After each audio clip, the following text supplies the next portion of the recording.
You can't have both. You can't if have it both, is a welfare government. Revenue loss. There is a revenue loss. It is because again in auction in 1994 we burnt a finger.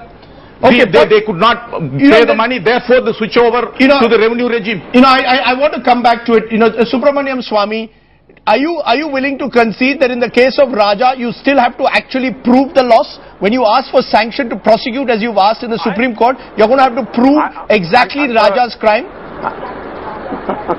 I'm sorry, you don't know the law. The law only requires me to submit sufficient material to show there is a prima facie case on which the Prime Minister has to apply his mind and give a decision. The Prime Minister has done nothing of the kind. He has sat on it for 2 years. All these that your CAG is coming out with, I had given to him 2 years ago.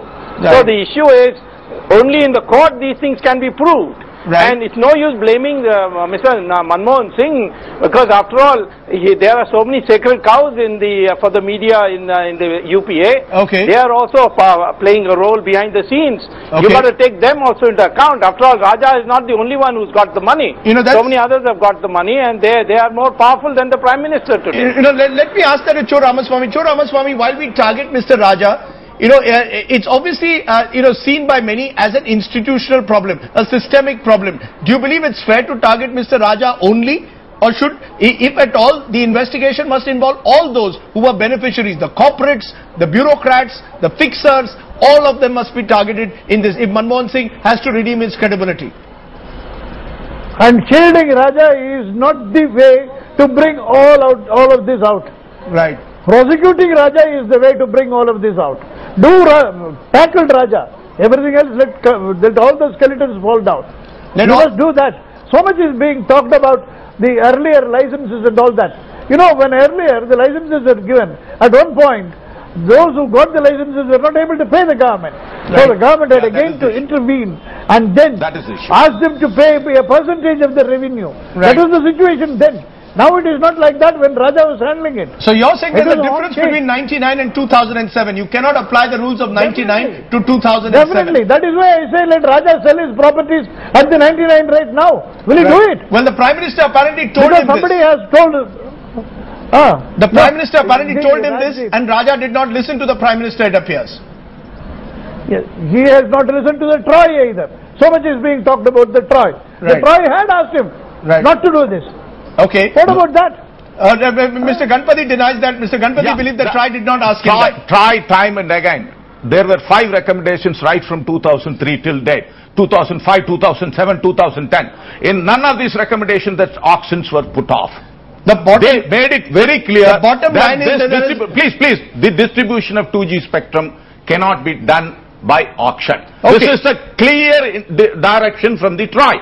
Then what else the ministry will do? Mr. Ganpati, it has to go by the other regulations which was established right from 1999, which we have not violated at all. Mr. Ganpati, I'm going to ask you the political question. Should it happen that the Supreme Court passes strictures again against Mr. Raja on Monday and the Prime Minister asks Mr. Raja to resign, will he resign? Or will the DMK say that if Mr. Raja goes, the DMK pulls out support? Is that at all a question of pulling out support to the UP on this question? Well, we are going to have both Raja and as well as the intact alliance as ever for if the Prime Minister asks you to, if the Prime Minister asks you to make Raja, imagining or presuming that if and only if. These are all things hypothetical. You will not break this alliance if the Prime Minister asks Mr. Raja to step down? Well, there is no question of Raja being asked to step down because there was no wrongdoing by his side. Well, the DMK is holding firm today. Therefore, there is no question of going further beyond whether the alliance will continue and all that. This is a hypothetical question. Okay, Mr. Ganpati. We say that there was no wrongdoing. You've said it. You've made your point, yes, Mr. Ganpati. We will prove it. Okay, you'll have to prove it. Mr. Ganpati, Cho.Ramaswamy, Subramanian Swamy, Kiran Bedi, Jayanti Natarajan, appreciate your joining us here on India at 9. Remember, it's the Prime Minister whose reputation is on test, no less. The man whom the country thought is Mr. or believes is Mr. Honest has to now prove that he truly is a man of integrity. Remember the question we've asked you, is Manmohan Singh's credibility at stake? Vidit has written on my Blaze page on IBNlive.com. A leader wins when he ensures that along with himself, his team members too are stainless. Unfortunately, in Manmohan Singh's case, that's not been true. For sure, question marks are now being raised on his leadership quality.